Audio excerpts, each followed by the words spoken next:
ভাইরে, মানুষকে একটু বেশি সূচক দিলে যে মাথায় উঠে পড়ে সেটার প্রমাণ দিয়েছেন যমুনা টেলিভিশনের এই উপস্থাপিকা। আন্দোলনের সময় তারা অনেক ভালো নিউজ করেছিল, তাই স্টুডেন্টরা তাদের মাথায় তুলে নাচছিল, এমনি তাদেরকে পোলাপান চুমাও দিচ্ছিল। আপনারা তো তাকে কুকিং উপস্থাপিকা নামে চিনেন, তাই না? যিনি যমুনা টেলিভিশনের একটা শো উপস্থাপনা করেন, সেখানে সে সবাইকে জাস্ট কুক করে ছেড়ে দেন। এজন্য তাকে অনেকে কুকিং আপা হিসেবেও চিনেন। তিনি সর্বপ্রথম আন্দোলনের সময় মুগ্ধর ব্যাপারে কথা বলে সামনে আসেন, তারপর সামনে আসেন আয়নাঘর ও হাওয়া ভবন নিয়ে কথা বলে রীতিমতো সবাইকে রান্না করে ছেড়ে দিয়েছেন। আর এখন সমন্বয়ক হাসনাত আব্দুল্লাহকে লুঙ্গি ডান্স কোন সিনেমার গান প্রশ্ন করে কুক করতে গিয়ে নিজেই কুক হয়ে যাচ্ছেন। তিনি এখন খুব নিরপেক্ষ থাকার চেষ্টা করতেছেন। শোটা দেখে মনে হচ্ছিল কুকিং আপার রান্না করার অনেক তাড়া ছিল, তাই সে খুব করে চেষ্টা করছিল উত্তর তাড়াতাড়ি নেওয়ার জন্য। ছেলেটাকে বারবার প্রশ্ন করেই যাচ্ছিলেন, উত্তর যেন শর্ট করে যা প্রশ্ন করেছেন সেটার উত্তর দেওয়ার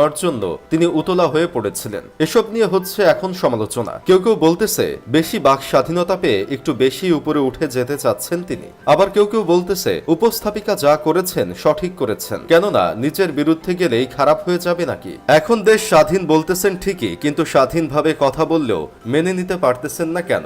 দেখেন ভাই, স্বাধীন দেশে কথা বলা যাবে, কেউ তো আর নিষেধ করে নাই। তাই বলে উপস্থাপিকা কিভাবে পরীক্ষার হলে গার্ড দেওয়া স্যারের মতো আচরণ করবে? তার অতীতের উপস্থাপনাও তো আমরা দেখেছি ভাই। প্রতিটা নেতাকে যতটা তেল মেরে এসেছেন তিনি, ততটা তেল হয়তো কখনো কেউ রান্না করার সময়ও দেন নাই। তাহলে তিনি গত 16 বছর কোনো কথা না বলে তেলবাজি করে নরম ভাবে কথা বলে আসছিলেন কেন? তিনি সাবেক আইনমন্ত্রীর একটা ইন্টারভিউ নিচ্ছিলেন, সেখানে সে এতটা সাধুভাবে প্রশ্ন করছিলেন যেন কেউ প্রশ্ন করলেই তাকে মারবে। তিনি ভয়ে ভয়ে কথা বলতেছেন, প্রশ্ন করছিলেন না ঠিকভাবে, শুধু জানতে চাচ্ছিলেন। পরে তো বলেই ফেললেন সাবেক আইনমন্ত্রী যেন নিজের মতো বলেন। এতদিন স্বৈরাচারের শাসন হয়ে এখন 10 দিনের ভিতরেই এক একজন বাঘ হয়ে গেছেন, ভাবতেই তো অবাক লাগে। এখন এই 2 দিনের অপরাধে চিল্লায়া প্রশ্ন করতে পারেন, গত 16 বছরে যে আপনার চোখের সামনে দিয়ে এত টাকা পাচার হচ্ছিল তখন কিছুই বলেন নাই কেন? তার সাথেই তো তেল মেরে চলেছেন এতদিন। তবে আমি বলছি না যে স্বাধীন দেশে কেউ দোষ করলে সেটা আপনি বলতে পারবেন না,